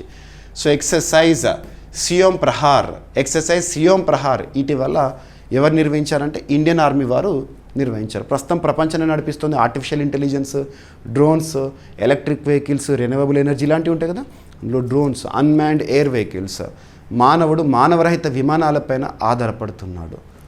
సో భారత ఆర్మీ రీసెంట్గా సెప్టెంబర్ 8 నుండి 10 వరకు ఎక్సర్సైజ్ సియోమ్ ప్రహార్ అనే ప్రధాన స్థాయి ఫీల్డ్ ట్రైనింగ్ యుద్ధాభ్యాసాన్ని లేదా విన్యాసాన్ని నిర్వహించింది. ఈ విన్యాసం ద్వారా డ్రోన్ సాంకేతికతను ఆధునిక యుద్ధాల్లో ఎలా వినియోగించాలో పరీక్షించబడుతుంది. అంటే డ్రోన్ సాంకేతికత కోసమే ఉద్దేశం ఇక్కడ. వ్యూహాత్మకంగా వాస్తవ యుద్ధ పరిస్థితుల్లో దీన్ని నిర్వహించడం ద్వారా యుద్ధ సిద్ధతలో కీలక మెట్టు ఎక్కినట్లు అధికారికం. ఒక విన్యాసాన్ని ఎందుకు నిర్వహిస్తారు? సో ఏదైనా అనుకోని పరిస్థితి వచ్చినప్పుడు, ఏదైనా యుద్ధం వచ్చినప్పుడు కానివ్వండి, అప్పుడు మనం ఎలా ప్రిపేర్డ్గా ఉండాలి, అలర్ట్గా ఉండాలి, ఆయుధాలు ఎలా పనిచేస్తున్నాయి, ఇవన్నీ కూడా చూడడానికి విన్యాసాలు అనేవి కీలకము. ఓకేనా, రైట్. ఈ యుద్ధాభ్యాసం, ఈ విన్యాసంలో అన్మాన్డ్ ఏరియల్ సిస్టమ్స్ లేదా డ్రోన్లను నిరంతర నిఘా, యుద్ధభూమి పరిశీలన, లక్ష్య గుర్తింపు మరియు ప్రెసిషన్ స్ట్రైక్స్ కోసం ఉపయోగించారంట. మరి ఎక్కడ జరిగిందంటే సియోమ్ ప్రాంతం. సియోమ్ ఎక్కడ అంటే అరుణాచల్ ప్రదేశ్. సియోమ్ రివర్ ఉంటుంది కదా, ఆ పరివాహిక ప్రాంతంలో నిర్వహించారు. సరిపోతుంది. ఓకేనా. జనరల్ ఉపేంద్ర ద్వివేది గారు ప్రస్తుతం ఆర్మీకి సంబంధించి, రైట్. ఇక సరిపోతుంది. సో డ్రోన్లకు కింది విధాలుగా ఉపయోగించారంట. డ్రోన్లను ప్రెసిషన్ స్ట్రైకింగ్ కోసం కానివ్వండి, టార్గెట్ అక్విజిషన్ కోసం కానివ్వండి, బ్యాటిల్ ఫీల్డ్ రీకాన్సెన్స్ కానివ్వండి, లేదంటే పర్సిస్టెంట్ సర్వేలెన్స్ కోసం కానివ్వండి, వీటి కోసం ఉపయోగించారు. కంబాట్ సామర్థ్యాన్ని పరిశీలించడం కోసం కానివ్వండి. ఓకేనా, సరిపోతుంది. ఇక ఒక కమిషన్ చేయబడిన ఇండియన్ నావల్ షిప్, ముఖ్యంగా దీని యొక్క ఉద్దేశం ఏంటి, ఎవరు తయారు చేశారో.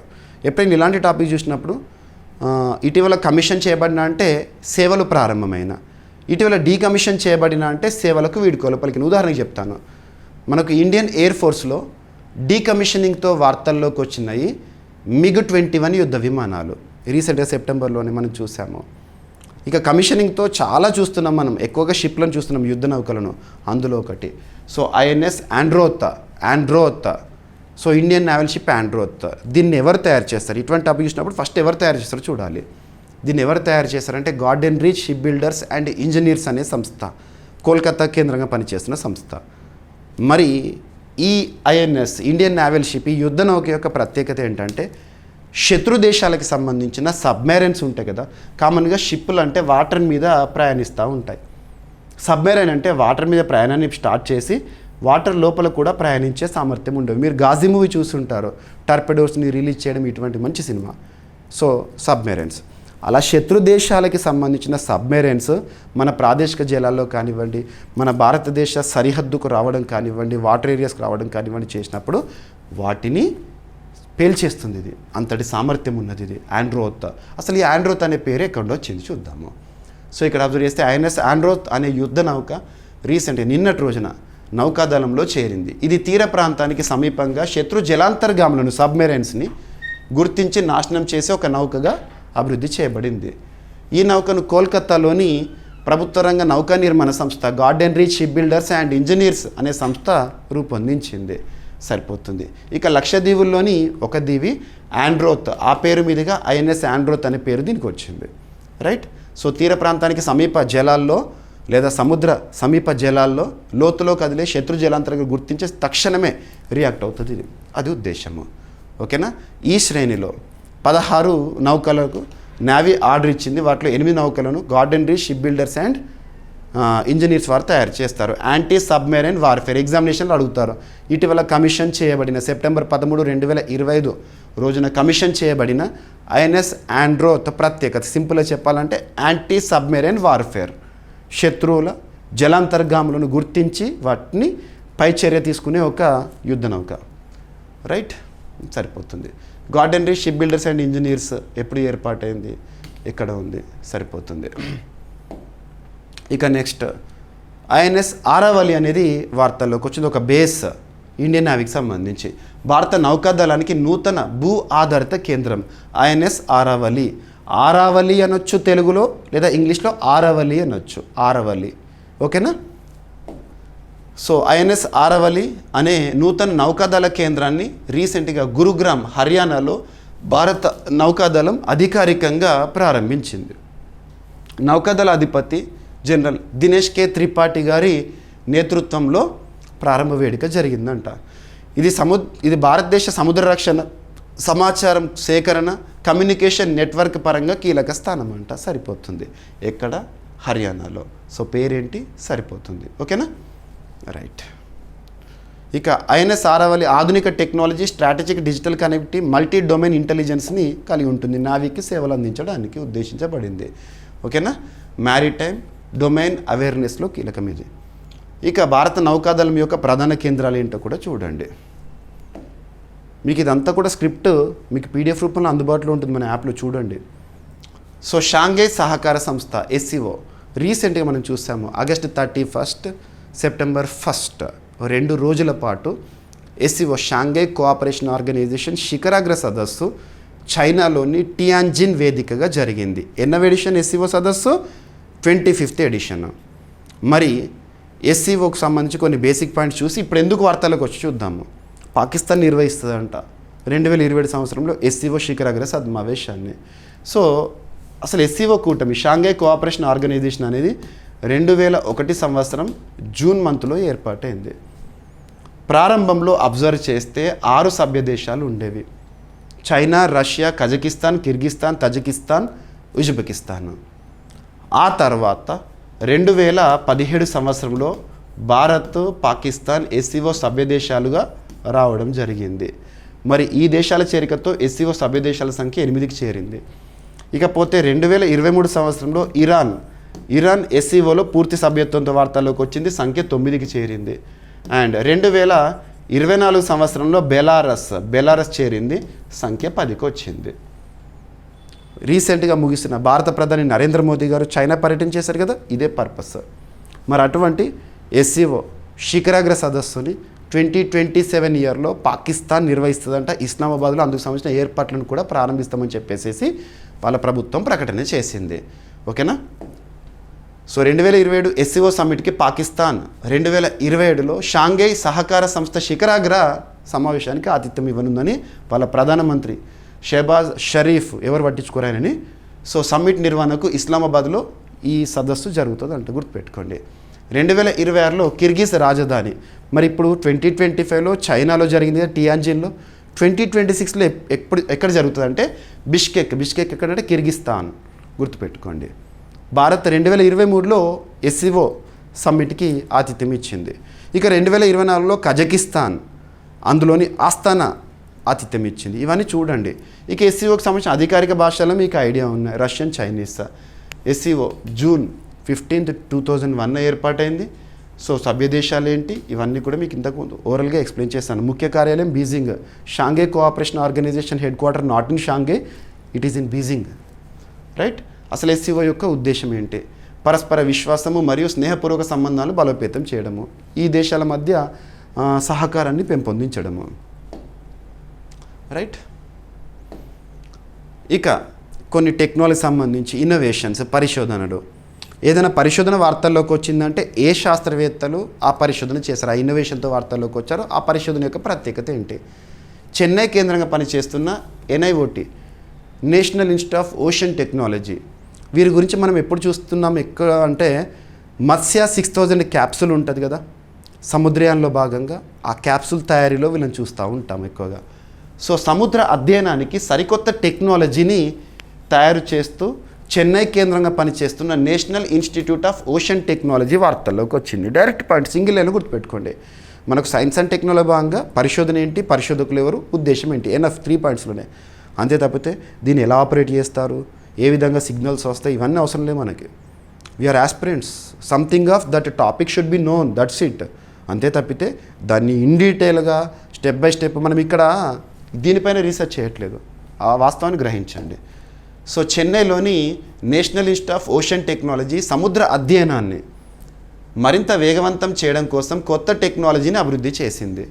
ఈ టెక్నాలజీ పేరేంటంటే బోట్ బేస్డ్, అంటే బోట్ ఆధారంగా, అందుకే ఇక్కడ బోట్లో ఉన్నారు చూడండి వీళ్ళు, boat based real time towed profiling ocean observation system. Examination ఈ పేరు ఇస్తా డైరెక్ట్గా మొత్తం ఇచ్చి ఎవరు అభివృద్ధి చేశారు, ఉద్దేశం ఏంటి, సముద్ర అధ్యయనాన్ని మరింత వేగవంతం చేయడం కోసం. ఎనఫ్. ఈ పరికరాన్ని ఉపయోగించి సముద్ర గర్భంలోని ప్రముఖ వాతావరణ భౌతిక లక్షణాలను ప్రత్యక్షంగా సేకరించవచ్చు అంట. వాటర్ పొజిషన్ ఎలా ఉంది, అక్కడ పొల్యూషన్ ఎలా ఉంది, ఇవన్నీ కూడా. మరి ఈ సంస్థ వార్తల్లోకి వచ్చింది కదా, national institute of ocean technology 1993 ఇయర్లో ఏర్పాటైంది. సో చెన్నై కేంద్రంగా పనిచేస్తుంది. మినిస్ట్రీ ఆఫ్ ఎర్త్ సైన్సెస్ పరిధిలో పనిచేస్తుంది. సముద్రానికి సంబంధించి పరిశోధనలు చేయడంలో కీలక సంస్థ. ఓకేనా. ఇప్పటికే NIOT national institute of ocean technology వారు అభివృద్ధి చేసిన ఏంటి, ఓకేనా, రైట్. తుఫాను నిర్ధారణ బ్యూమ్లను అభివృద్ధి చేసింది. చంద్రయానికి సంబంధించి సముద్ర మిషన్లకు సంబంధించిన డేటాని, మల్టీక్రాప్ మ్యారిటైమ్ సర్వే సిస్టమ్స్ని, ఇవన్నీ కూడా తయారు చేసింది. ఇక నెక్స్ట్, సో రైతులకి ఈ ఖరీఫ్ పంట సమయంలో కానివ్వండి అండ్ పంట కాలంలో నిర్దేశిత సమాచారాన్ని అందించడం కోసము ఒక AI బేస్డ్ అంశం వార్తల్లోకి వచ్చింది. ఆర్టిఫిషియల్ ఇంటెలిజెన్స్, కృత్రిమ మేధ. సో రైతుల కోసం AI ఆధారిత వర్షాకాలపు వాతావరణ సూచన. సో వ్యవసాయ మరియు రైతుల సంక్షేమ మంత్రిత్వ శాఖ, ministry of agriculture and farmers welfare. ప్రస్తుతం కన్సర్న్ మినిస్టర్గా ఈ మంత్రిత్వ శాఖకి ఎవరు విధులు నిర్వర్తిస్తున్నారో, శివరాజ్ సింగ్ చౌహాన్ గారు, మధ్యప్రదేశ్ మాజీ ముఖ్యమంత్రి. ఆ మంత్రిత్వ శాఖ AI ఆధారిత, కృత్రిమ మేధ ఆధారిత వర్షాకాల సూచన వ్యవస్థను మొదటిసారిగా ప్రవేశపెట్టింది రైతులకు సమాచారం అందించడానికి. ఈ పథకం కింద 13 రాష్ట్రాల్లోని 3.8 కోట్ల మంది రైతులకు SMS ఆధారిత సూచనలు పంపడం ద్వారా ఖరీఫ్ పంటల ప్రణాళికకు సహాయం అందించబడుతుందంట. ఇది భారత ప్రభుత్వం మొట్టమొదటి AI ఆధారిత వాతావరణ సూచన కార్యక్రమము.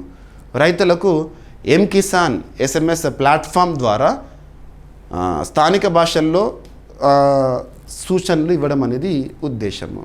భారతదేశంలో మొట్టమొదటి AI ఆధారిత వాతావరణ సూచన కార్యక్రమము. గుర్తుపెట్టుకొని సరిపోతుంది. ఈ టెక్నాలజీని వ్యవసాయ మంత్రిత్వ శాఖ కలిసి డెవలప్మెంట్ ఇన్నోవేషన్ ల్యాబ్ ఇండియా మరియు ప్రెసిషన్ డెవలప్మెంట్ సంస్థలతో సహకారంతో అభివృద్ధి చేయడం జరిగింది. సరిపోతుంది. ఇక నెక్స్ట్ ఇంకొక పరిశోధన. సో ప్రత్యేకమైన ఒక ఇన్నోవేషన్, రెడ్ ఐవీ అని ఒక ప్లాంట్ ఉంటుంది. రెడ్ ఐవీ, ఆ ప్లాంట్లో మెడిసినల్ ప్రాపర్టీకి సంబంధించి పరిశోధన. రెడ్ ఐవీ ప్లాంట్ ఆధారిత మల్టీ ఫంక్షనల్ గాయాలను నయం చేసే ఒక ప్యాడ్ని అభివృద్ధి చేస్తూ ఇటీవల శాస్త్రవేత్తలు వార్తల్లోకి వచ్చారంట. డైరెక్ట్గా గుర్తుపెట్టుకోండి. సో కేరళలోని Jawaharlal Nehru tropical botanical garden and research institute, పేరు గుర్తుంచుకోండి. సో కేరళలో ఉన్న Jawaharlal Nehru tropical botanical garden and research institute శాస్త్రవేత్తలు రెడ్ ఐవీ అనే ఒక మొక్క, ఆ మొక్క యొక్క సైంటిఫిక్ నేమ్ గుర్తుపెట్టుకోండి. ఓకేనా, స్ట్రాబిలాంటిస్ ఆల్టర్నేటా. సో సైంటిఫిక్ నేమ్స్ 1-2 సార్లు చూడండి, ఎగ్జామినేషన్ ఇస్తూ గుర్తుపట్టండి, సరిపోతుంది. ఓకేనా, ఒక ప్యాడ్ని అభివృద్ధి చేశారు, రెడ్ ఐవీ బేస్డ్ ప్యాడ్. ఈ ఆవిష్కరణలో ప్రత్యేకంగా ఈ రెడ్ ఐవీ ప్లాంట్లో ఉండే మరిన్ని ఔషధ గుణాలు బయటపడ్డాయి అంట. సరిపోతుంది. ఓకేనా, ఈ రెడ్ ఐవీ అనే ఒక ప్లాంట్ భారతదేశం, శ్రీలంక, దక్షిణాసియా దేశాల్లో తేమతో కూడిన అరణ్యాల్లో విస్తృతంగా పెరుగుతుందంట. సరిపోతుంది. ఇక ఇన్స్టిట్యూట్ వీరే కదా రీసెర్చ్ చేసింది ఏ ప్లాంట్ పైన, రెడ్ ఐవీ. అందులో గాయాలను మాన్పే ఒక ఔషధం ఉంటుంది అని ఒక ప్యాడ్ని తయారు చేశారు. రైట్.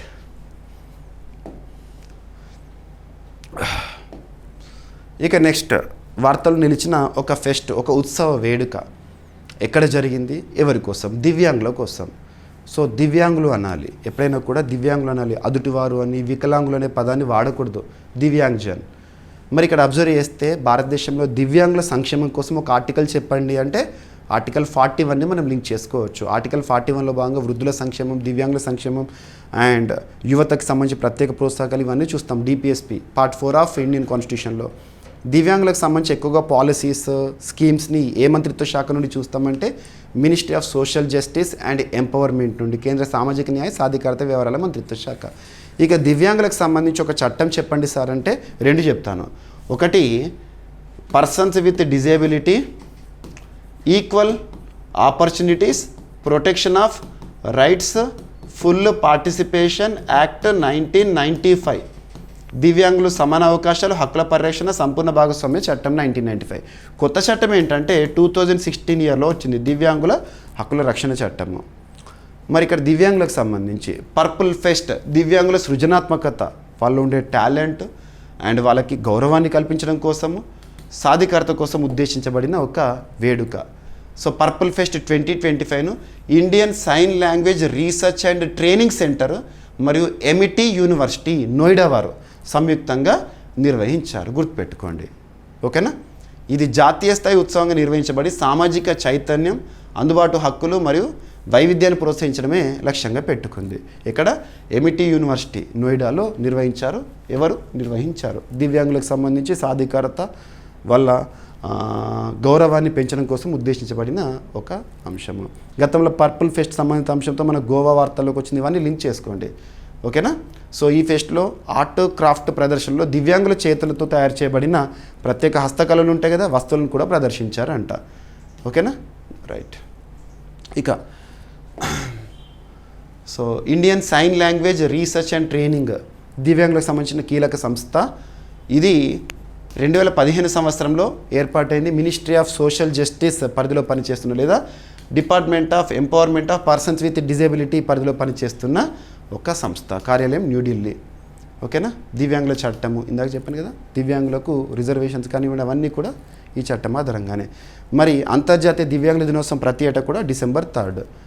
మరి ఈ పర్పుల్ ఫెస్ట్లో ఒక గౌరవ పురస్కారం ఇచ్చారు. ఎవరికంటే గుర్దీప్ కౌర్ వాసుకు గౌరవ పత్రాన్ని అందించారు. ఆమె బహుళ వికలాంగురాలు అని చెప్పొచ్చు, లేదా దివ్యాంగురాలు, మల్టీ డిజార్డర్స్ ఉన్నాయి. తనకి ఆ కేటగిరీలోనే ప్రభుత్వ ఉద్యోగం పొందిన మొట్టమొదటి డెఫ్ బ్లైండ్ వ్యక్తిగా గుర్తింపు పొందారు.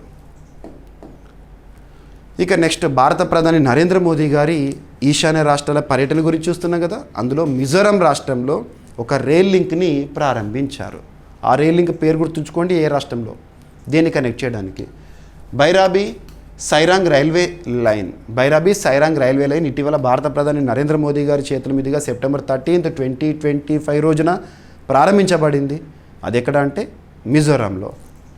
సో భారత ప్రధాని నరేంద్ర మోదీ గారు ప్రారంభించారు. ఇది మిజోరాం రాజధాని ఐజ్వాల్ ఉంటుంది కదా, ఐజ్వాల్కు తొలిసారిగా నేరుగా రైలు కనెక్టివిటీని పెంచడం. వాస్తవానికి ఈశాన్య రాష్ట్రాల్లో రైల్ కనెక్టివిటీ అనేది చాలా తక్కువగా ఉంటుంది. కారణం ఏంటంటే అక్కడ ఉండే టెర్రైన్, భౌగోళిక స్వరూపము, మొత్తం ఘాట్స్ అవన్నీ. అయినా కూడా ఇన్ఫ్రాస్ట్రక్చర్ని మనం అభివృద్ధి చేయగలుగుతున్నాం. ఈ రైల్వే మార్గం మొత్తం 38 కిలోమీటర్ల దూరం ఉంటుందంట. ఇది బైరాబీ అస్సాం సరిహద్దులో నుండి ప్రారంభమై సైరాంగ్ ఐజాల్ సమీపం వరకు కనెక్ట్ చేసే ఒక రైల్ లింక్. ఓకేనా? ఈ ప్రాజెక్ట్ ఇండియన్ రైల్వేస్ విజన్ 2020 కింద ఆమోదం పొందడం జరిగింది. ఇక దశల వారీగా దీన్ని అభివృద్ధి చేస్తూ వచ్చారు. యాక్ట్ ఈస్ట్ పాలసీ కింద దీన్ని అభివృద్ధి చేయడం జరిగిందంట. ఈ మార్గం ద్వారా ప్రయాణ సమయం తగ్గుతుంది, లాజిస్టిక్స్ ఖర్చులు కూడా తగ్గుతాయి. ఓకేనా? ఇన్ఫ్రాస్ట్రక్చర్ డెవలప్ అయిందంటే మనకు మ్యాక్సిమం ఎకనామికల్గా కూడా ఇంపార్టెన్స్ ఉన్నట్టే. ఓకేనా? సో బైరాబీ రైల్వే స్టేషన్ అస్సాంలో ఉండే ఉత్తర తూర్పు రైల్వే జోన్ పరిధిలోకి వస్తుంది. మిజోరాం భారతదేశానికి 1972లో కేంద్రపాలిత ప్రాంతంగా మారింది. తర్వాత 1987లో పూర్తి రాష్ట్ర హోదా దక్కింది అకార్డింగ్ టు ఆర్టికల్ 3 ఆధారంగా. ఓకేనా? భారతదేశంలోని 18 రైల్వే జోన్లలో నార్త్ ఈస్ట్ ఫ్రాంటియర్ రైల్వే ప్రత్యేకంగా ఉత్తర తూర్పు రాష్ట్రాల కంటే ఈశాన్య రాష్ట్రాలకు సేవలు అందిస్తుంది. ఇక యాక్ట్ ఈస్ట్ పాలసీని 2014లో ప్రారంభించడం జరిగింది. ఇక నెక్స్ట్ మరొకసారి వార్తల్లోకి వచ్చింది. లాస్ట్ 1 month బ్యాక్ మనం చూసాము, రష్యాలో తీవ్ర భూకంపము సునామీకి దారి తీసింది అని, చుట్టుపక్కలకు కూడా అలర్ట్ అని చెప్పేసి. మరొకసారి నిన్నటి రోజున కంచట్కా ఏరియాలో ప్రాంతంలో తీవ్ర భూకంపం సంభవించింది. సునామీ అలర్ట్స్ కూడా ప్రకటనతో వార్తల్లోకి వచ్చింది. కంచట్కా ఇటీవల తరచు వార్తల్లోకి వస్తుంది. ఎక్కడ అంటే రష్యా. అక్కడ 7.7 మ్యాగ్నిట్యూడ్ ఆన్ రిక్టర్ స్కేల్ పైన 7.7 మ్యాగ్నిట్యూడ్తో తీవ్రతతో భూకంపం అనేది నమోదైందంట. సునామీ హెచ్చరికల్ని కూడా జారీ చేశారు. ఇక కంచట్కా ద్వీపకల్పం ప్రపంచంలో అత్యంత భూకంప ప్రాబ్లమైన ప్రాంతాల్లో ఒకటి. పసిఫిక్ రింగ్ ఆఫ్ ఫైర్లో భాగం. పసిఫిక్ రింగ్ ఆఫ్ ఫైర్లో ఉండే దీవులు కానివ్వండి, దేశాలు కానివ్వండి, ఎక్కువగా విపత్తులు, ముఖ్యంగా సునామీలు, భూకంపాలు, వాల్కనోస్ ఇటువంటి వాటితో వార్తల్లోకి వస్తాయి. ఓకేనా, సరిపోతుంది. రష్యాకి సంబంధించి ఇక రిక్టర్ స్కేల్ అంటే భూకంప తీవ్రతను కొలిచేది. రైట్. ఇటీవల ఒక అగ్నిపర్వతం కూడా వార్తల్లోకి వచ్చింది, క్లెచోస్కా అగ్నిపర్వతము. ఓకేనా. అండ్ మన ఆంధ్రప్రదేశ్ రాష్ట్రానికి సంబంధించి గండికోట ఉంది కదా, గండికోటకు జాతీయ స్థాయి గుర్తింపు. సో అద్భుతమైన ప్రాంతము. ఆ గుర్తింపు ఏంటో చూద్దాము. 2025 BLTM అవార్డు దక్కింది. వైఎస్ఆర్ కడప డిస్టిక్లో ఏదైనా ఒక ప్రాంతం వార్తల్లోకి వచ్చింది అంటే అది ఏ జిల్లాలో చూడండి. రీసెంట్గా మనకు హెల్త్ ఎమర్జెన్సీ ప్రకటనతో వార్తల్లోకి వచ్చిన తురకపాలెం ఎక్కడుంది, గుంటూరులో. కారణం ఏంటి, ఆ బ్యాక్టీరియా పేరు, ఇవన్నీ చూడాలి, కొంత మైక్రోస్కోపిక్గా చూడాలి. మార్క్స్ అనేవి మనం ఎంత కష్టపడితే అంత వస్తాయి. సో వైఎస్ఆర్ కడప జిల్లాలో ఉన్న గండికోట పర్యాటక ప్రదేశము 2025లో జాతీయ స్థాయిలో అత్యంత ఆకర్షణీయమైన కొత్త గమ్యస్థానము, మోస్ట్ ప్రామిసింగ్ న్యూ డెస్టినేషన్ అవార్డుని పొందింది. ఓకేనా. ఈ అవార్డుని ఎవరంట, business leader and MICE travel exhibition, business leader and MICE travel exhibition 2025లో ప్రదానం చేయడం జరిగింది.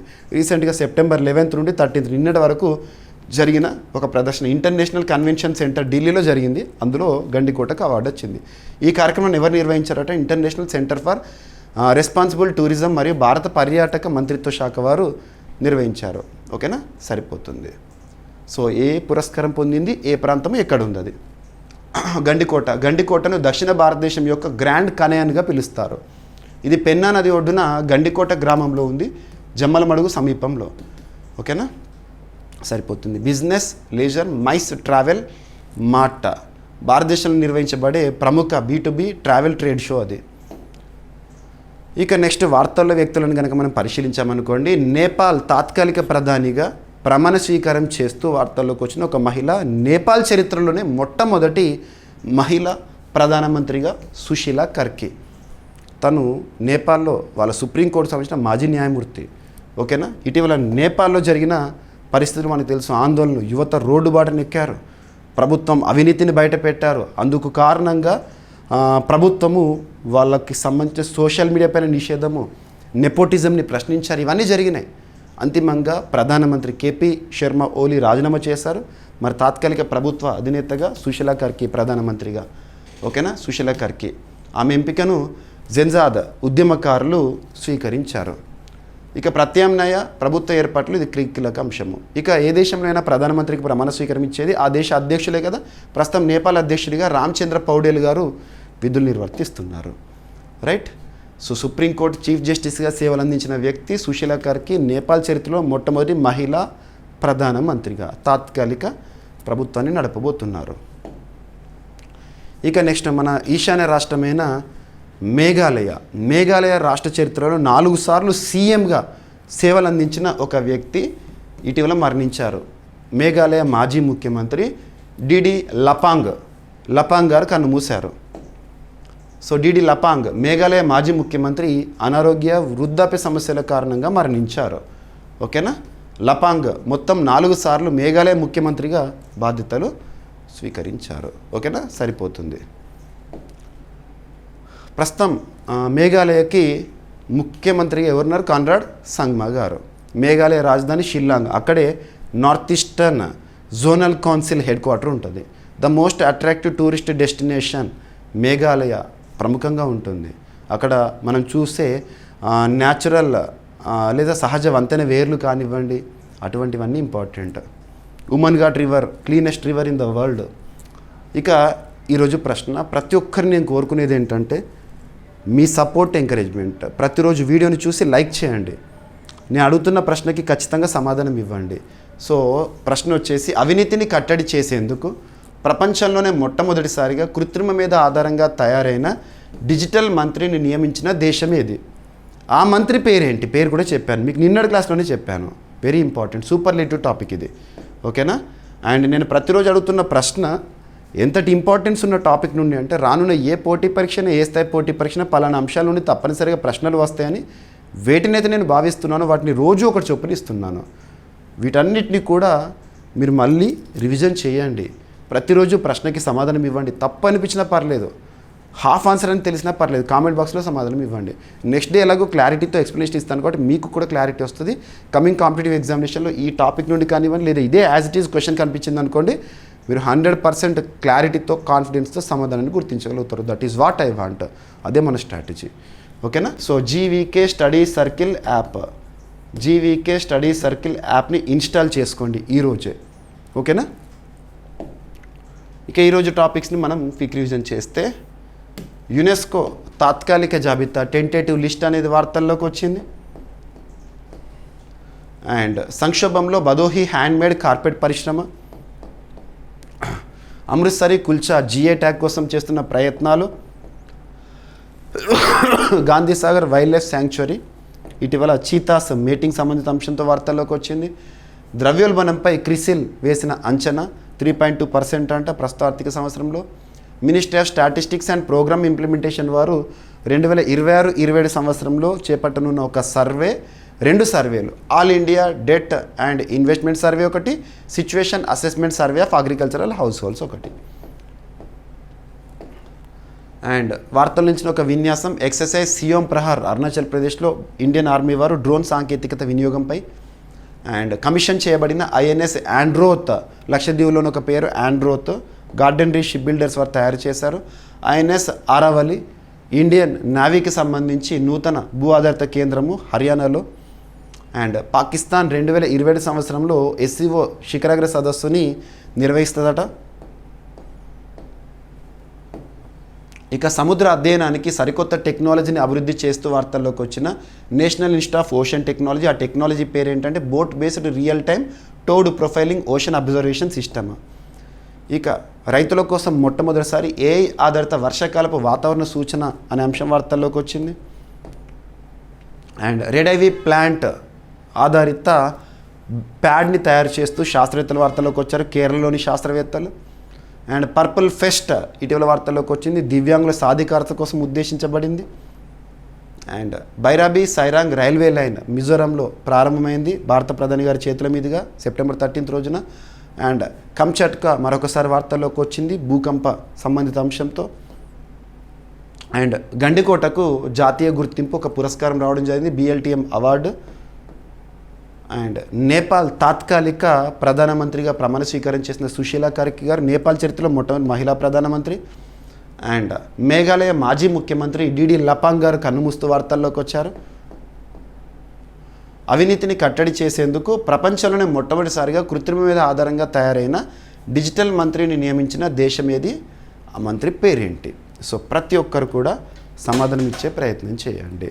ఏమైనా మిస్లేనియస్ టాపిక్స్ ఉంటే నో నీడ్ టు వర్రీ, రేపటి క్లాస్లో జోడించి ఎక్స్ప్లెయిన్ చేస్తాను. ప్రతిరోజు క్లాస్ మాత్రం చూడండి. ఓకేనా? మళ్ళీ రేపు కలుద్దాం.